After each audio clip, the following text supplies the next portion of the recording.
nek tujuanmu ki lulus mung pengen jadi guru PGSD, ya kita ambil PGSD karena ketepatan ada benih minat dan bakat di kono.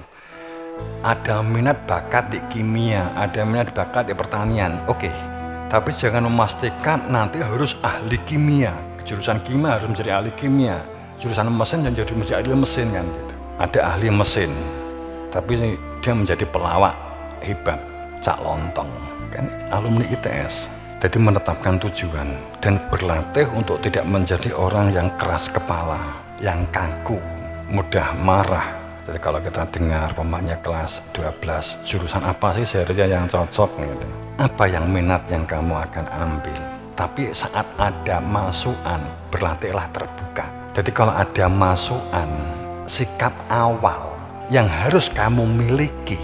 Kalau ada masukan, usulan dari temanmu, apalagi orang tua kamu, masukan yang telah diberikan kepada kamu harus berlatih, mencoba menjadi pendengar, kemudian kamu mencari informasi, argumen apa, kenapa kamu mengambil itu, sehingga kamu sampai dapat menjelaskan bahwa intinya saya belajar adalah memproses otak, bukan untuk menjadi ahli pertanian nantinya, enggak, itu akan lain gitulah. Syukur sesuai dengan jurusan, tapi tidak menutup kemungkinan membuat satu perilaku lakon pitukon di bidang yang lain.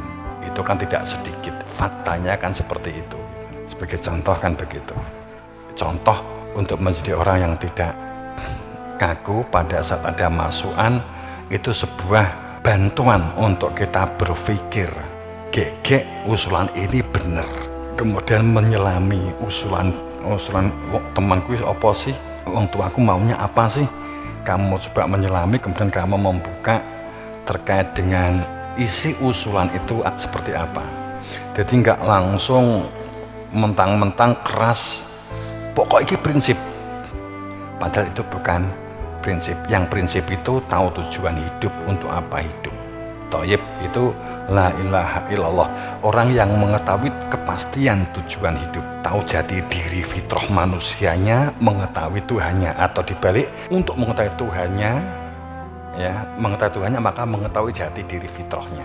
Kalau ini yang kamu pegang setelah kamu tahu tujuannya apa sih, walaupun belum punya ilmunya, tujuannya adalah untuk selamat, kehidupan yang lebih abadi, maka kehidupan kamu, kehidupan kita itu akan menjadi sebuah tanah yang subur, yang akan dapat menumbuhkan tanaman, benih untuk menjadi tanaman yang baik. Katakanlah demikian, akan menumbuhkan otak-otak yang cerdas, akan menumbuhkan otak-otak yang cerdas, tidak hanya sekedar pinter.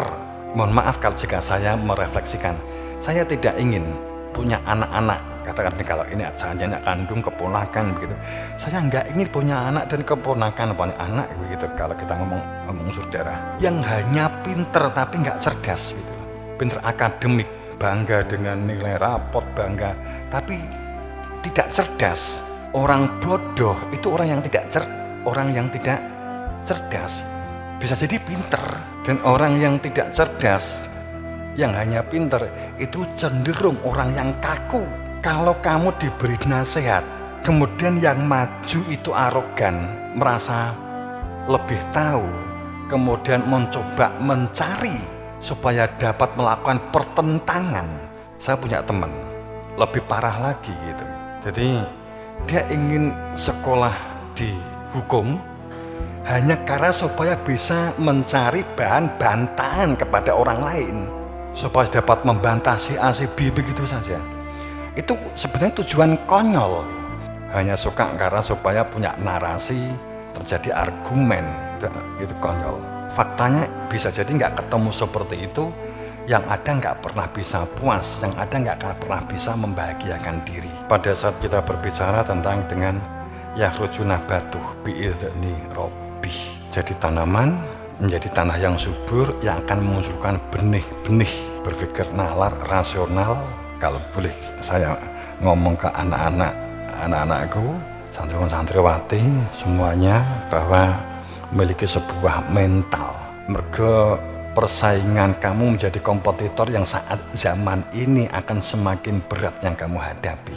Maka kamu harus membekali diri sebaik-baiknya. Dan Quran menyebut, dan semua agama sebenarnya menyebut bahwa bekal itu adalah miliki satu perilaku yang terbuka, lapangan dada, nyegoro, rasional, nalar, kemudian berlatih waspada terhadap perilaku-perilaku kuburan, perilaku kafir, kaku, semaunya sendiri, tidak terbiasa mengendalikan diri.